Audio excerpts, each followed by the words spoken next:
Multi electron atoms के लिए Slater determinants कैसे लिखते हैं और उनकी सिग्निफिकेंस क्या होती है। नमस्ते, मेरा नाम मनदीप दलाल है और इस लेक्चर में हम इन्हीं प्रश्नों के उत्तर खोजने की कोशिश करेंगे।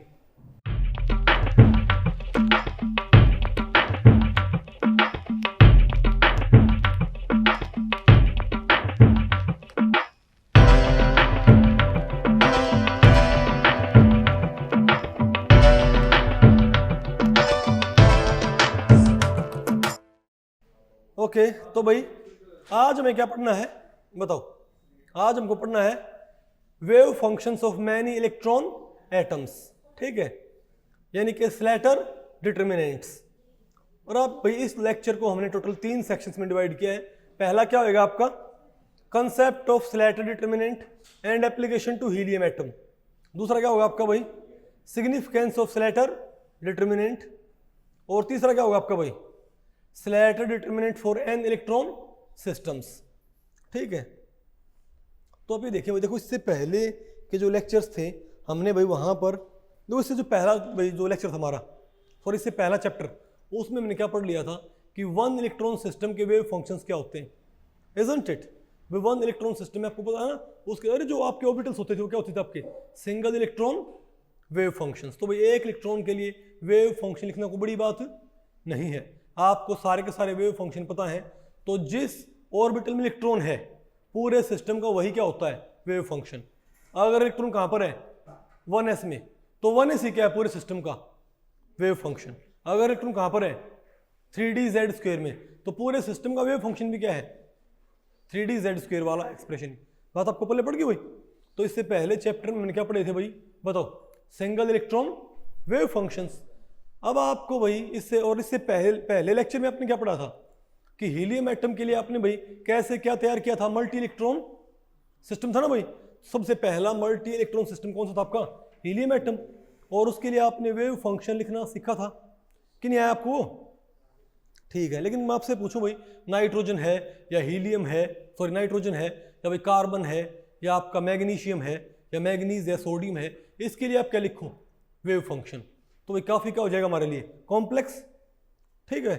तो मल्टी इलेक्ट्रॉन वेव फंक्शन का, मल्टी इलेक्ट्रॉन सिस्टम्स का वेव फंक्शन लिखने के लिए हम डिटरमिनेंट्स यूज करते हैं। क्या यूज करते हैं डिटरमिनेंट्स, ठीक है बात। इनको भाई जे स्लेटर ने दिया था इसको, ठीक है, इस कॉन्सेप्ट को जे.सी. स्लेटर ने। तो वो तो पहले हम क्या पढ़ेंगे concept of Slater determinants and application to helium atom, ठीक है भाई। देखो जे.सी. स्लेटर ने 1930 में 1930 में जे.सी. स्लेटर ने ऐसे सिस्टम्स जिनमें एक से ज़्यादा क्या होते हैं इलेक्ट्रॉन्स, उनका वेव फंक्शन लिखने का एक बहुत आसान तरीका बताया था, ठीक है। और आज भाई इस तरीके के बिना काम चलता नहीं, मैं आपको बताऊं। तो इसमें हम क्या करेंगे भाई, पहले तो हम आपको भाई जो हीलियम एटम होता है उसी का वेव फंक्शन लिख के दिखाएंगे आपको। किसका हीलियम एटम का, लेकिन किस फॉर्म में स्लैटर डिटरमिनेंट की फॉर्म में। और जब एक बार आपको भाई स्लैटर डिटरमिनेंट की फॉर्म में हीलियम एटम का वेव फंक्शन लिखना आ गया तो आप बाकी एटम्स के वेव फंक्शन भी आसानी से लिख सकते हो। तो आप ये बताओ भाई जो आपका टॉपिक था इससे पहले वाला कौन सा एंटी सिमेट्री प्रिंसिपल, अरे पाउली प्रिंसिपल, वहां पर आपने वेव फंक्शन तैयार किया था ना किसका हीलियम का। तो बताओ 2 इलेक्ट्रॉन सिस्टम का वेव फंक्शन हमारे पास क्या था, हमारे पास 2 इलेक्ट्रॉन सिस्टम का टोटल वेव फंक्शन क्या होता है बताओ भाई। हमारे पास आता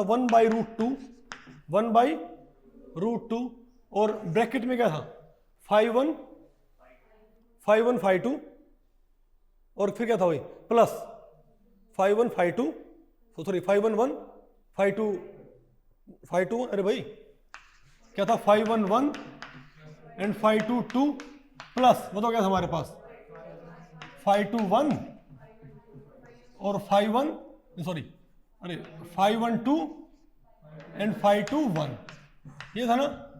और फिर भी इनटू फिर क्या था 1/√2, फिर से हमारे पास बताओ क्या था हमारे पास, बोलो भाई। अगर मैं यहाँ पर अगर मैं फिलहाल ये ना लिखूँ क्या, चलो फिलहाल भाई मैं जो ये नॉर्मलाइजेशन कांस्टेंट है ये नहीं लिखता, ओके ठीक है ना। बताओ यहाँ पर फिर हमारे पास क्या था अल्फा 1 बीटा 2 और माइनस अल्फा 2 बीटा 1। हमारे पास ये बताओ क्या था हमारे पास वेव फंक्शन है था किसका 2 इलेक्ट्रॉन सिस्टम का, नहीं हीलियम एटम कहाँ भाई भी अभी मैंने फाइव वन फाइव टू मैंने किससे लिखा है 1s। अरे बोलो भाई, ये हमारे पास क्या था, और आपने जब 5 1 5 2 आपने किससे रिप्लेस कर दिया, हीलियम के लिए 1s से आपने रिप्लेस कर दिया ना भाई। तो बताओ हमारे पास ये फंक्शन क्या हो गया था, तो साई इज इक्वल टू क्या हो जाएगा 1/√2 नॉर्मलाइजेशन कांस्टेंट। अब बताओ 5 1 क्या लिखे हम 1s, तो भी क्या हो गया 1s1 और ये भी क्या है 1s2 और प्लस ये भी क्या हो जाएगा 1s2 1s1, इजंट इट। ये तो हमारा बताओ क्या हो गया स्पेस पार्ट, ठीक है। अब बताओ स्पिन पार्ट हमारा क्या हो जाएगा 1/√2 इंटू बताओ भाई α1 β2 और माइनस α2 β1, ये ना हमारे पास भाई α1 β2। ओके, तो इस तरीके से ये हमारा किसका वेव फंक्शन है, हीलियम एटम का मल्टी इलेक्ट्रॉन वेव फंक्शन है। तो देखो ये हीलियम के लिए तो ठीक है भाई, हीलियम के लिए आप कहोगे इतना लेंथ कहाँ है भैया, तो इतना लेंथ ही नहीं ना। लेकिन पता दिक्कत वही कब शुरू होगी, जब आपके पास 3 4 5 10 15 25 40 इलेक्ट्रॉन होंगे, तब क्या करोगे आप भाई, तब ये इतनी लंबी क्वेश्चन हो जाएगी कि सोची ना होगी। बात आपको पहले पड़ी भाई, नहीं होता आपको पहले भाई, इतनी लंबी क्वेश्चन बन जाएगी, इतना लंबा फंक्शन बन जाएगा ये कि भाई इसको मैनेज करना क्या होता है बहुत ज्यादा मुश्किल, ठीक है। तो जेसी स्लेटर ने भाई इसको मोर मैनेजेबल फॉर्म दी, किसको भाई, इस वेव फंक्शन को। पहले आप इसको थोड़ा और भी क्या करो, सिंप्लीफाई करो, आप इसको और भी क्या करो भाई, सिंप्लीफाई करो। कैसे, अब बताओ 1/√2 1/√2 क्या हो जाएगा हमारे पास, अरे भाई 1/√2 1/√2 क्या आ गया 1/2 आ गया ना हमारे पास, ये इजंट इट। अब एक काम करो, इसको किससे मल्टीप्लाई कर दो आप भाई, 1/√2 1/2 हो गया हमारे पास। अब इसको आप किससे मल्टीप्लाई कर दो, इस टर्म को किससे मल्टीप्लाई करो, उस टर्म से, और फिर भाई पहले इसको इससे और इससे, तो क्या है मेरे पास, तो 1s1 1s2 और भाई α1 β2, ठीक है, इजंट इट।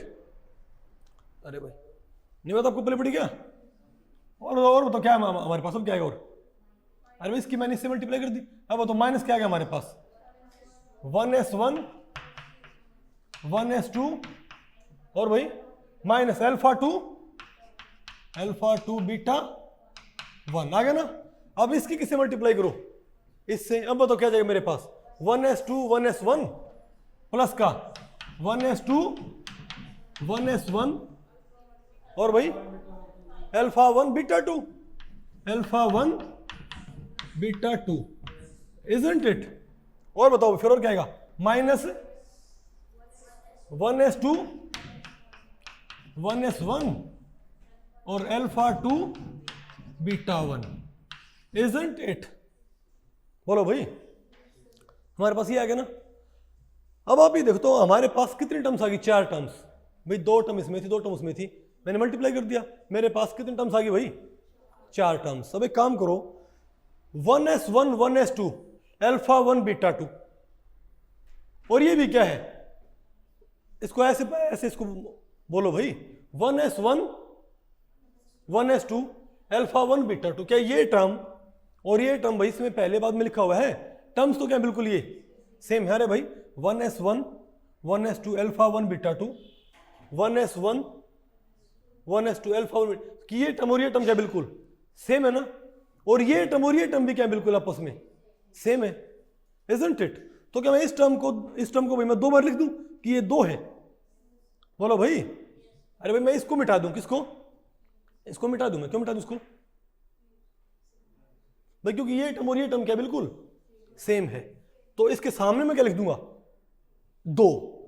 सिमिलरली इसको मिटा दूंगा, क्यों भाई यहां भी क्या लिखूंगा 2, तो फिर 2 बाहर 2 भाई क्या करें कॉमन निकाल लेंगे, तो 2 कहां जाएगा बाहर आ जाएगा, और अंदर बताओ क्या बच जाएगा, सिर्फ हमारे पास अंदर हमारे पास सिर्फ क्या बच जाएगा बताओ भाई, क्या हमारे पास ये वाला पोर्शन नहीं बच जाएगा हमारे पास भाई। तो आप ये नहीं कहोगे अब 2/2 क्या होता है 1, इसको उठा दो भाई, तो आपके पास ये बताओ आपके पास भी किस फॉर्म में आ गया आपके पास फंक्शन, तो ये आपका क्या है भाई, तुम क्या बोलेंगे इसका फंक्शन ये भी।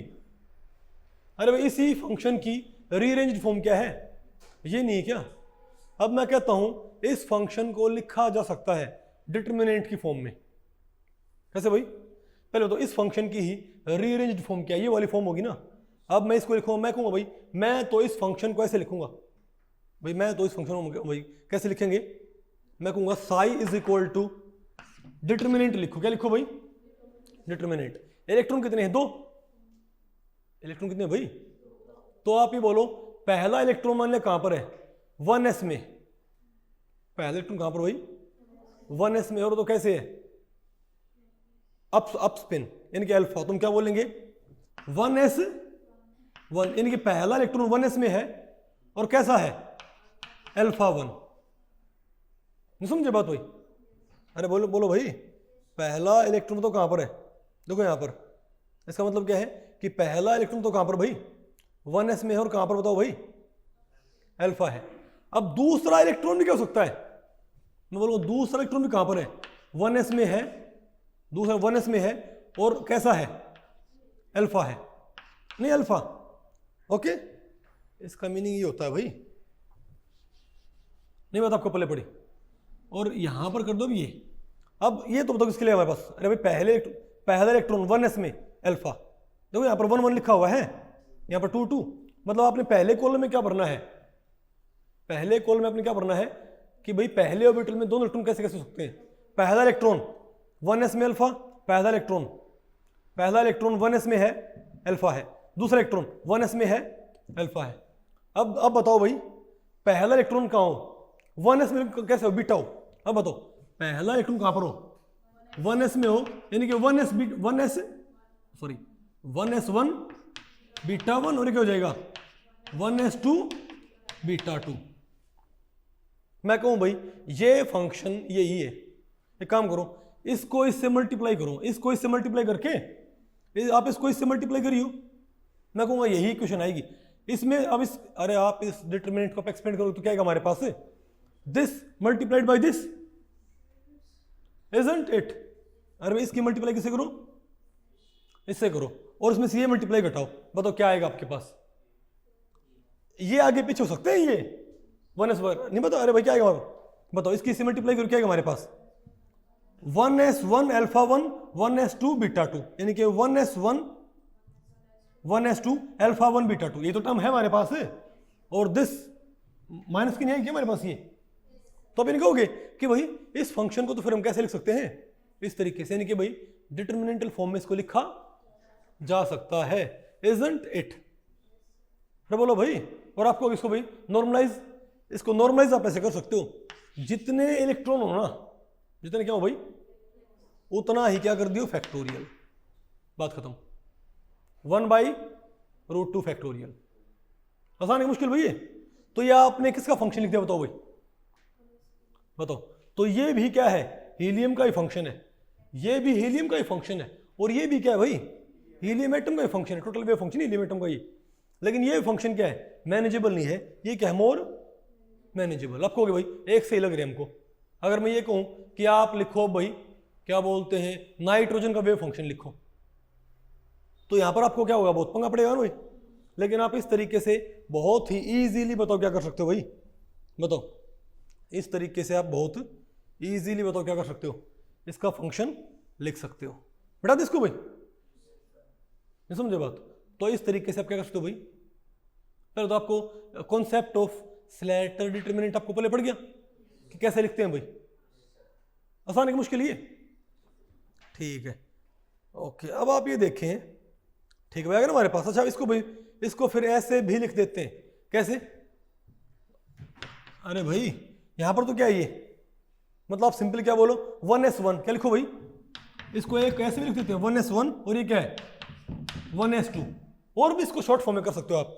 और जो बीटा होता है ना आप इसके ऊपर क्या लगा दो, बार लगा दो, ये क्या है 1s1, लेकिन क्या यहां पर क्या कर दो भाई बार, और यहां पर क्या 1s2 बार, नहीं बात आपको पहले पड़ी भाई। तो ये और एक ही चीज नहीं है, यहां पर मैंने अल्फा बीटा की वजह में क्या लिख दिया बताओ, मैंने बार लगानी शुरू कर जस्ट, और कोई अंतर नहीं, बताओ आपको पहले पड़ गई, आसान है कि मुश्किल ये बताओ। तो 1s1 ऊपर बार नहीं तो क्या है अल्फा, 1s2 कुछ बात आपको पहले पड़ रही है। तो मैंने इसको बताओ किसमें कन्वर्ट कर दिया, स्लेटर डिटरमिनेंट के अंदर। ठीक है बात। अब देखो भाई सिग्निफिकेंस क्या है इन स्लेटर डिटर्मिनेंट्स की। भाई पहला तो क्या है, प्रूफ ऑफ पाउली प्रिंसिपल। आप इससे भाई किसको प्रूव कर सकते हो, पाउली प्रिंसिपल को। कैसे, पाउली प्रिंसिपल को हम कैसे प्रूव कर सकते हैं बताओ भाई, पाउली प्रिंसिपल को यहां पर कैसे प्रूव किया जा सकता है बताओ कैसे। आप एक काम करो, आप दोनों एक बार अल्फा कर दो। डिटरमिनेंट क्या दिखा रही है, फंक्शन को दिखा रही है ना। ये डिटरमिनेंट क्या शो कर रही है भाई, फंक्शन शो कर रही है ना। ठीक है एक काम करो, शिव में धरो ये गद्दी और ये भाई, ये दोनों नहीं है बाहर, इनको अच्छे से झाड़ के लेके आओ। ठीक है ओके, बात आपको पहले पड़ी भाई। एक काम करो, आप ये मानो कि दोनों इलेक्ट्रॉन कैसे रहते हैं, पैरेलल रहते हैं। दोनों क्या रहते हैं भाई, पैरेलल। तो यहां पर आप क्या पुट करोगे, अल्फा, यहां भी क्या पुट करोगे, अल्फा। ठीक है ना बात। अब इसकी मल्टीप्लाई करोगे ना, दोनों टर्म क्या होंगी बराबर, और फंक्शन डिटरमिनेंट भी क्या हो जाएगी, जीरो। डिटरमिनेंट जीरो, फंक्शन भी क्या हो गया, जीरो। हमने ही तो बोला था अगर एक ऑर्बिटल में दोनों स्पिन क्या हुई, सेम हुई, तो फंक्शन कोलैप्स कर जाएगा। डिटरमिनेंट कोलैप्स नहीं कर रही क्या, तो हो गया ना फंक्शन कोलैप्स भाई। यानी इससे हम क्या प्रूव कर सकते हैं बताओ, इससे हम क्या प्रूव कर पा रहे हैं यहां पर, ये पाउली एक्सक्लूजन प्रिंसिपल। ठीक है और बताओ भाई, अच्छा वेव फंक्शन कैसा होना चाहिए, एंटीसिमेट्रिक। अरे भाई वेव फंक्शन क्या होना चाहिए, आपको पता ना फर्मिसोन्स के लिए क्या बात लागू होती है, फंक्शन शुड बी एंटीसिमेट्रिक। आप एक काम करो भाई, इन रो को आपस में चेंज कर दो, या तो क्या करो आप दोनों, अरे भाई शिव बताओ भाई, आप ये बताएं कि आप इन दोनों फंक्शंस को क्या करो भाई। अच्छा तो फर्मियोन्स के केस में बताओ क्या होता है, फंक्शन क्या होना चाहिए, एंटीसिमेट्रिक होना चाहिए ना। आप यहां से बहुत इजीली प्रूव कर सकते हो। एक काम करो, इस रो को इस रो से क्या कर दो, एक्सचेंज, या दो कॉलम आपस में क्या कर दो भाई, एक्सचेंज कर दो। तो जो नहीं क्या आएगी डिटरमिनेंट, क्या आएगी, जो वो पहली के नेगेटिव के बराबर होगी। और एंटीसिमेट्रिक फंक्शन कैसे चेक करते हैं, अगर फंक्शन क्या हो, फंक्शन के नेगेटिव बराबर हो भाई, अगर एक्सचेंज फंक्शन क्या हो नेगेटिव बराबर, उसे हम क्या बोलते हैं, बात आपको पहले पड़ी। यानी यहां से हम क्या प्रूव कर सकते हैं कि फंक्शन क्या होता है, एंटीसिमेट्रिक। क्योंकि इस डिटरमिनेंट में रो या कॉलम एक्सचेंज करने पर जो नई डिटरमिनेंट बनती है वो पहली डिटरमिनेंट के नेगेटिव के बराबर होएगी, इजंट इट। तो इसका मतलब क्या है, ये डिटरमिनेंट कैसी है, एंटीसिमेट्रिक। तो जिस फंक्शन को शो करिए वो भी क्या है, इजंट इट। बात आपको पहले पड़ गई वही। तीसरा बताओ क्या है, non specificity off spin state. अगर आप किसी रो को उस रो का किसी अनदर रो के साथ लीनियर कॉम्बिनेशन से आप रिप्लेस कर देते हो तो डिटरमिनेंट की वैल्यू सेम रहेगी, और यही बात स्पिन पे लागू होती है। इसका भाई प्रूफ मैं आपको भी, इसका प्रूफ लेंथी हो जाएगा, लेकिन सिंपल सी बात है, यहां से बात प्रूव होती है कि आप किसी एक इलेक्ट्रॉन को, आपको ये नहीं पता कि कौन सा इलेक्ट्रॉन क्या है अप स्पिन और कौन सा क्या है डाउन स्पिन, तो आप जो स्पिन की जो क्या बोलते हैं स्पेसिफिक नेचर होती है वो आप डिसाइड नहीं कर सकते भाई। ये भी किसे प्रूव होता है बताओ, इन स्लेटर डिटरमिनेंट से। ओके अब आप ये देखो भाई, पढ़ लिया आपने ये। अब बताओ क्या है, Slater determinant of an electron systems. लेकिन भाई अब आपके सामने सवाल तो ये आएगा ना कि आपने स्लेटर डिटरमिनेंट किसकी तैयार करनी है बताओ, एन इलेक्ट्रॉन सिस्टम्स की। भैया तो आपने पता क्या था, ये तो हमने कैसा फंक्शन, कौन सा, हीलियम एटम, जिसका फंक्शन हमने वैसे भी निकाला था, कंप्लीट फंक्शन भी, उसको हमने कैसे लिखा है, डिटरमिनेंटल फॉर्म में। ठीक है तो अब हम बाकी के फंक्शन कैसे लिखें भाई। ठीक है कोई आपको बोल दे भाई कि लिथियम के लिए लिखो, किसके लिए भाई, लिथियम का फंक्शन लिख के दिखाओ। लिथियम एटम क्या लिखो भाई, फंक्शन। ठीक है तो अब आप बताओ भाई क्या करोगे आप। तो लिथियम एटम फंक्शन लिखना बहुत आसान है। अब देखो वास्तव में तो इसको ट्रीट करना बहुत मुश्किल है ना, लेकिन डिटरमिनेंटल फॉर्म में इसको लिखना कितना इजी है। एक काम करो, लिथियम का पहले आप क्या लिखो, इलेक्ट्रॉनिक कॉन्फ़िगरेशन। बताओ क्या होगा, बोलो भाई, 1s2 2s2 sorry 1s2 2s1 हो गया ना हमारे पास भाई, ये हमारे पास क्या कॉन्फ़िगरेशन। तो आप क्या मानोगे भाई, तो आप कहोगे कि लिथियम का फंक्शन कैसे लिखेंगे हम, डिटरमिनेंटल फॉर्म में ऐसे। आप एक एक इलेक्ट्रॉन आप क्या कर लो, देखो आप कॉलम के जरिए पढ़ते हो या रो के जरिए, आप चेक कर लो भाई पहला इलेक्ट्रॉन कहां पर मानवा पहले, भाई कोई भी इलेक्ट्रॉन कहीं भी क्या हो सकता है, अल्फा या बीटा, तीनों क्या हो सकते हैं, अल्फा या बीटा। तो मैं क्या मानूंगा कि पहला इलेक्ट्रॉन कहां पर है, 1s में अल्फा। तुम क्या बोलूंगा यहां पर क्या लिखो 1s अल्फा, अरे वैसे लिख लिया 1s alpha 1s alpha 1s alpha लिख लिया मैंने 3 बारी। कौन सा इलेक्ट्रॉन है, पहला, पहला, दूसरा, दूसरा, तीसरा, तीसरा, isn't it? बोलो भैया क्या है, 1s में अल्फा 1s में पहला इलेक्ट्रॉन 1s में अल्फा, दूसरा इलेक्ट्रॉन 1s में अल्फा, तीसरा 1s में अल्फा, ठीक है। अरे बोलो भाई अब बताओ क्या हो जाएगा। अब यही बात हम बोल सकते हैं पहले इलेक्ट्रॉन के लिए, अरे भैया तो 1s में क्या हो गया, ये तो 1s में क्या आ गया, अल्फा स्टेट्स होगी, लेकिन 1s में सभी कैसे रह सकते हैं, बीटा स्टेट में। तो आप क्या लिखो भैया 1s beta 1s beta 1s beta, पहला इलेक्ट्रॉन, बोलो भाई दूसरा, दूसरा, तीसरा, तीसरा, isn't it?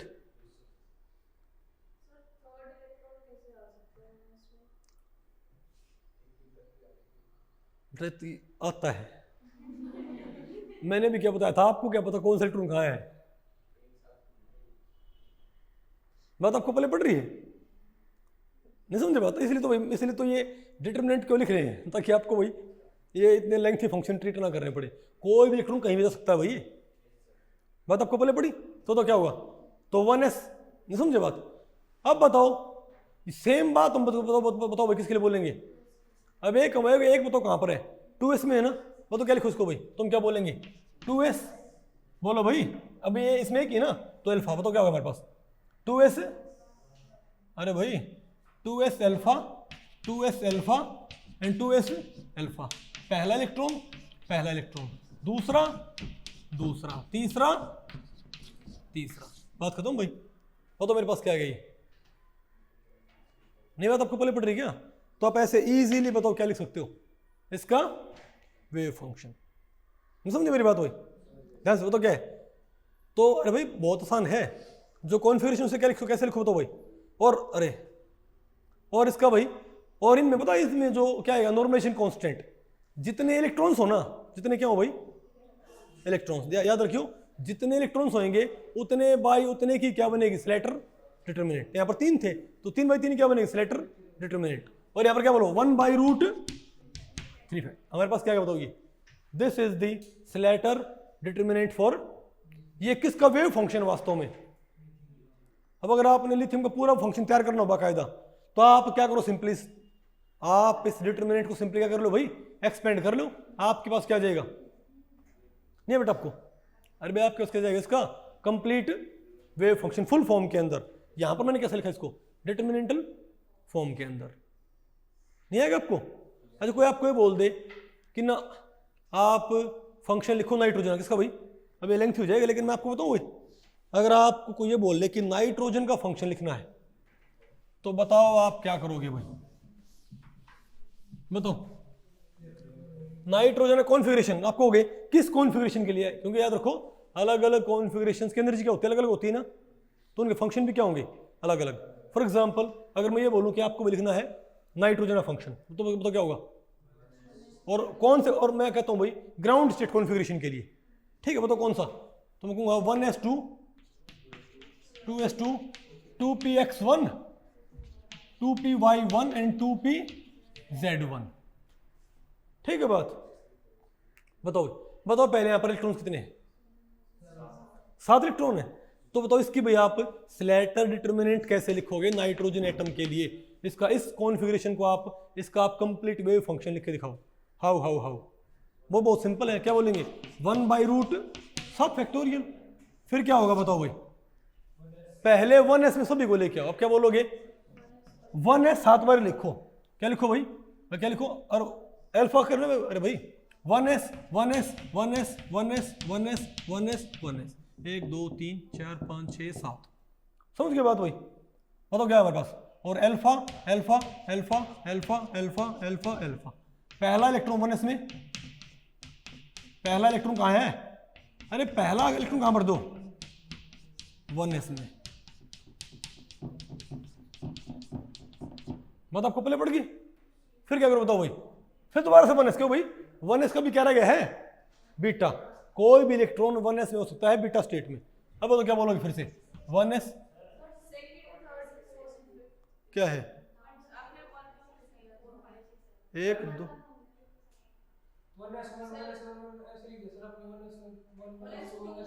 अरे सॉरी, अरे पहला इलेक्ट्रॉन 1s में, दूसरा, तीसरा, चौथा, पांचवा, छठा और सातवां, ये किसने लिख दिया भाई, भाई मेरे लिखने से क्या होता है, बात आपको पहले पड़ी, वो तो बनेगा, वो तो बनेगा। अब वो तो क्या आएगा, 1s, अरे भाई 1s beta, 1s beta, 1s beta, फिर क्या है 1s beta, 1s beta, 1s beta, कितने हो गए 1 2 3 4 5 6, 1s बीटा। अब तो क्या करोगे, पहला इलेक्ट्रॉन, दूसरा इलेक्ट्रॉन, तीसरा इलेक्ट्रॉन, चौथा इलेक्ट्रॉन, पांचवा इलेक्ट्रॉन, छठा इलेक्ट्रॉन, सातवां इलेक्ट्रॉन। नहीं बात आपको पहले पड़ी भाई, अरे बोलो भाई, फिर यहां पर क्या बना दियो, 2s अल्फा लिख के, 2s alpha 2s alpha 2s alpha 7 बारी, और उन्हें क्या भर दियो 1 2 3 4 5 6 7, फिर क्या करियो भाई 2s beta 2s beta 2s beta 2s beta,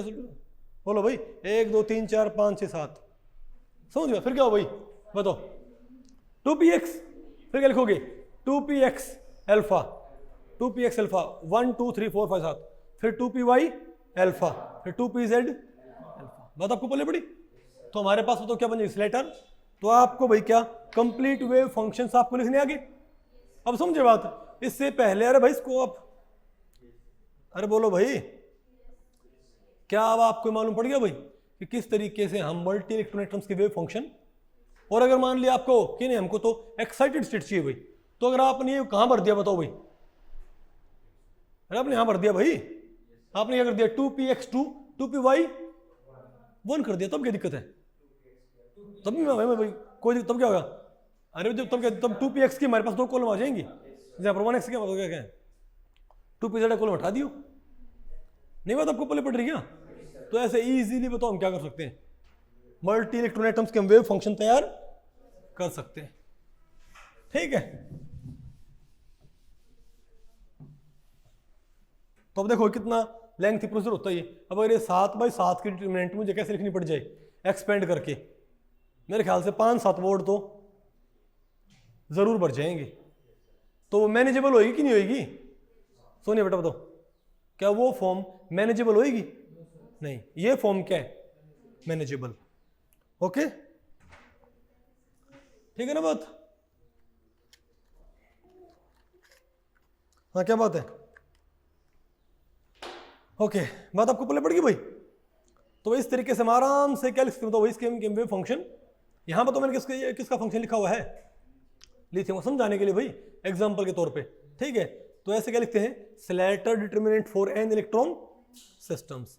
अब बताओ क्या देखें, विच of the following statement is incorrect, इनमें अब इसके ऊपर क्या है क्वेश्चन, इस टॉपिक के ऊपर, which of the following statement is incorrect, इनमें से कौन सी स्टेटमेंट गलत है, बताओ। A Slater determinant is an antisymmetrised wave function, ये क्वेश्चन नेट में आया हुआ है पार्ट सी में 4 नंबर में, जून 2015 में, बताओ ए ठीक है, आपने फॉल्स स्टेटमेंट ढूंढनी है। दूसरा क्या है, electronic wave function should be represented by Slater determinant, ठीक है भाई। A Slater determinant always corresponds to a particular spin state, गलत,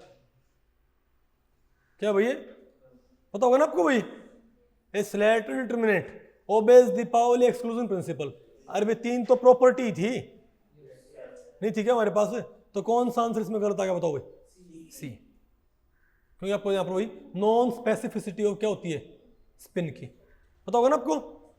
वो तो फिर क्या होता है, the normalization factor for Slater determinant of neon atom will be, बताओ नियॉन के लिए स्लेटर डिटरमिनेंट का नॉर्मलाइजेशन फैक्टर क्या होगा, नियॉन में कितने इलेक्ट्रॉन होते हैं, 10 होते हैं, तो क्या आएगा 1 बाई रूट 10 भाई, 10 फैक्टोरियल नहीं आएगा। नहीं वो तो गया, वो बाद में वो नहीं लिखना। मैंने क्या बोला था भाई, 1 बाई रूट n फैक्टोरियल भाई, सिंपल। फिर बताओ कौन सा आ गया, root 5 factorial, 1 by root 10 factorial. अरे भाई आंसर क्या आ गया इसका, डी।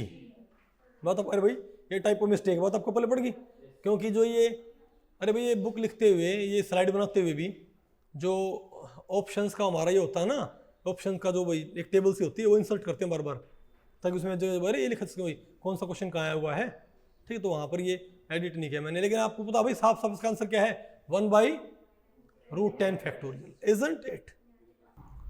तो इस लेक्चर में इतना ही। अगर इस लेक्चर के बारे में आपके कुछ प्रश्न या सुझाव हैं तो आप मुझे नीचे कमेंट सेक्शन में पूछ सकते हैं, मैं उनके उत्तर देने की पूरी कोशिश करूंगा। तो भाई ठीक है, मिलते हैं अगले लेक्चर में, तब तक के लिए नमस्ते।